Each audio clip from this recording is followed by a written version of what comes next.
Good morning, everyone.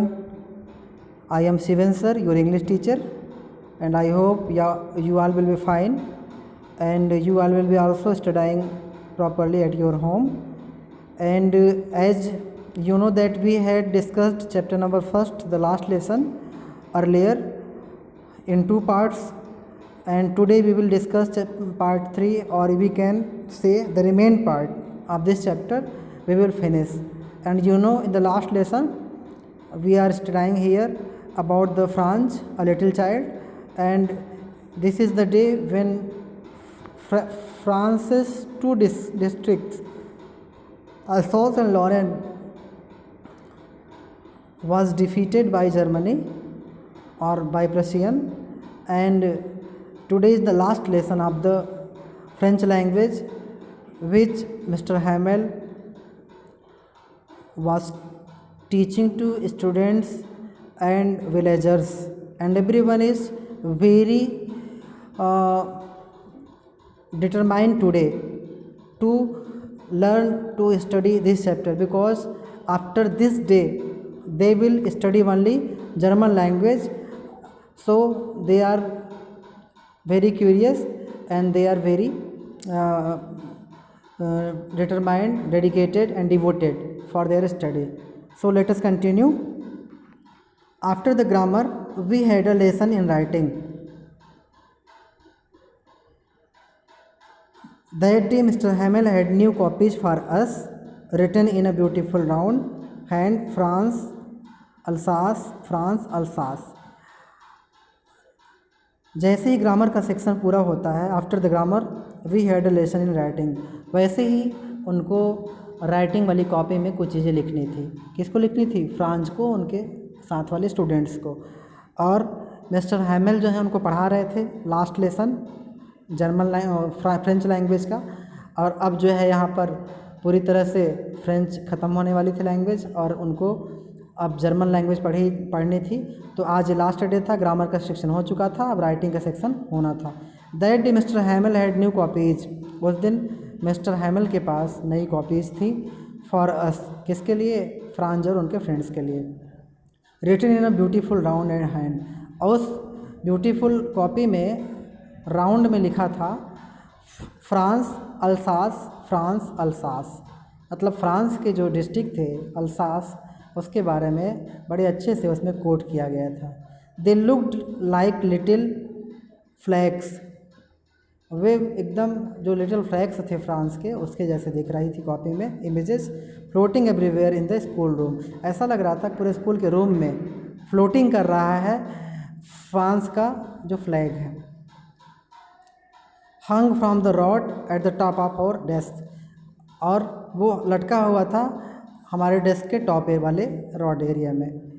You ought to have seen how everyone set to work. मतलब ये कहा जा रहा था मिस्टर हैमेल के द्वारा कि तुम सबको देखना चाहिए कि किस तरह का काम करना है, कैसे काम करना है. And how quite it was. किस तरह से उस दिन पूरी तरह से पीसफुल एनवायरनमेंट था, शांत था माहौल. The only sound was the scratching of the pens over the paper.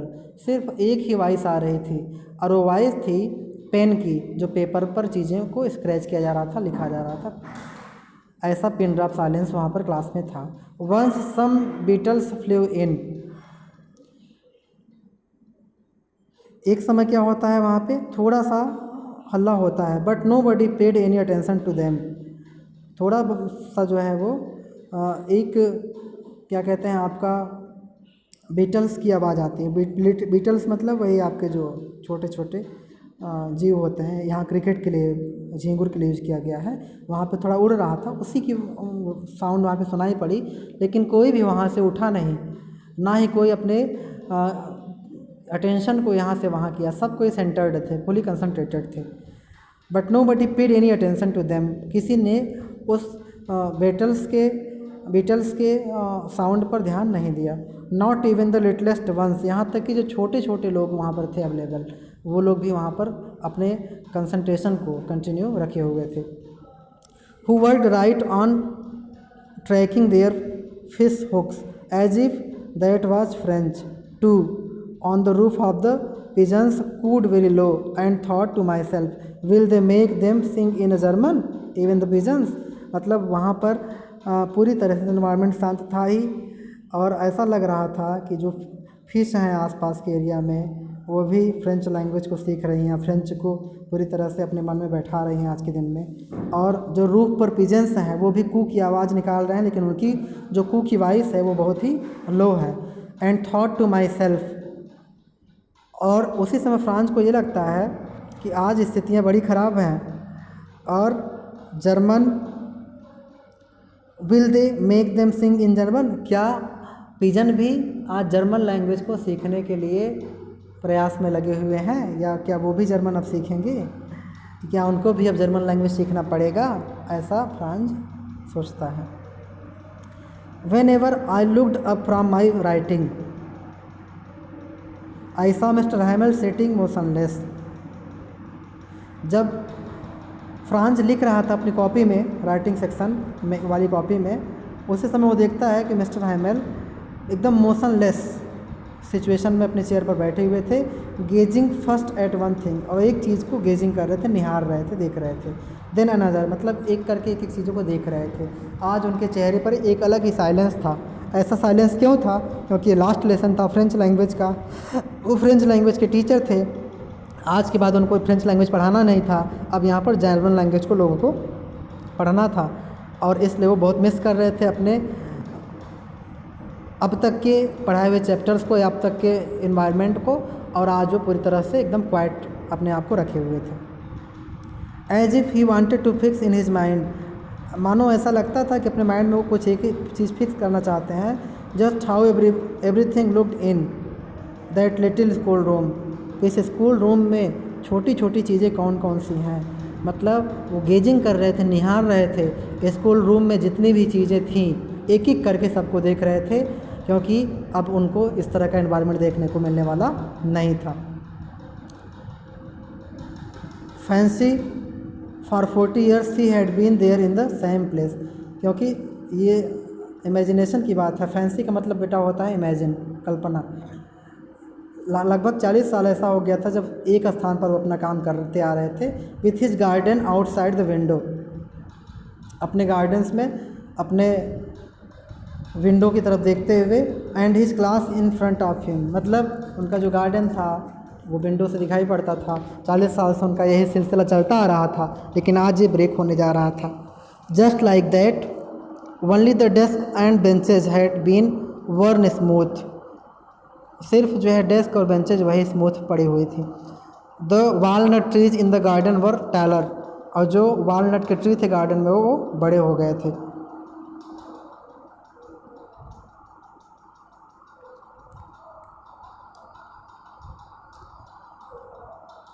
And the hope vine that he had planted himself twined about the windows to the roof, और ऐसा लग रहा था कि जो वालनट ट्रीज हैं वो बड़े होते होते धीरे धीरे विंडो तक भी उनका एरिया पहुंच गया था, वो उनके पार्ट्स जो है बंट गए थे प्लांट के। How it must have broken his heart to live it all, poor man, कहते हैं बेचारा आदमी, बेचारे हमारे सर अपने 40 साल यहाँ बिता दिए। इन गार्डन्स में प्लांट्स को भी उन्होंने काफ़ी ग्रो अप किया, काफ़ी उनका केयर किया। आज ये बढ़ते चले गए। आज इन्हीं को देख करके उनके मन में एक अजीब तरह की शांति और एक अजीब तरह का जो है वो पेन देखने को मिल रहा है, ऐसा फ्रांस अपने मन में सोच रहा था। To hear his sister moving about in the room above packing their trunks for they must leave the country next day, और सुनाई क्या पड़ा था, उनकी जो सिस्टर थी वो मूविंग कर रही थी रूम में इधर से उधर, ऊपर नीचे, पैकिंग कर रही थी अपने सामान को, और ऐसा लग रहा था उसकी पैकिंग को देखते हुए कि वो निश्चित रूप से अगले दिन इस राष्ट्र को छोड़ करके चले जाएंगे। But he had the courage to hear every lesson to the very last, लेकिन अब उसको जो है पूरी तरह से अपने मन में ये था कि हम लेसन को पूरी तरह से ध्यान से सुनेंगे, पढ़ेंगे। किसके मन में? फ्रांस के मन में। After the writing we had a lesson in history, लिखने के बाद हमारे पास जो अगला काम था वो क्या था? हिस्ट्री पढ़ने का था, हमें हिस्ट्री सेक्शन को पढ़ना था। And then the babies chanted their ba be bi bo bu down there at the back of the room. Old Hauser had put on his spectacles and holding his primer in both hands spelled the letters with them। और बगल में छोटे babies थे, बच्चे थे, वो क्या कर रहे थे, वो चैंटेड कर रहे थे, पढ़ रहे थे, उच्चारण कर रहे थे वहाँ के लैंग्वेज की। और उस रूम में ओल्ड हॉजर भी बैठे हुए थे। ओल्ड हॉजर जो थे वो बैठ करके अपने स्पेक्टिकल्स को लिए हुए थे और प्राइमर को अपने दोनों हाथों से पकड़े हुए थे। Spell the letter with them, वो भी बच्चों के साथ जो लेटर पढ़ाया जा रहा था फ्रेंच लैंग्वेज का, उसको वो भी स्पेल कर रहे थे, वो भी उसका उच्चारण कर रहे थे, उसका प्रोनाउंसिएशन कर रहे थे।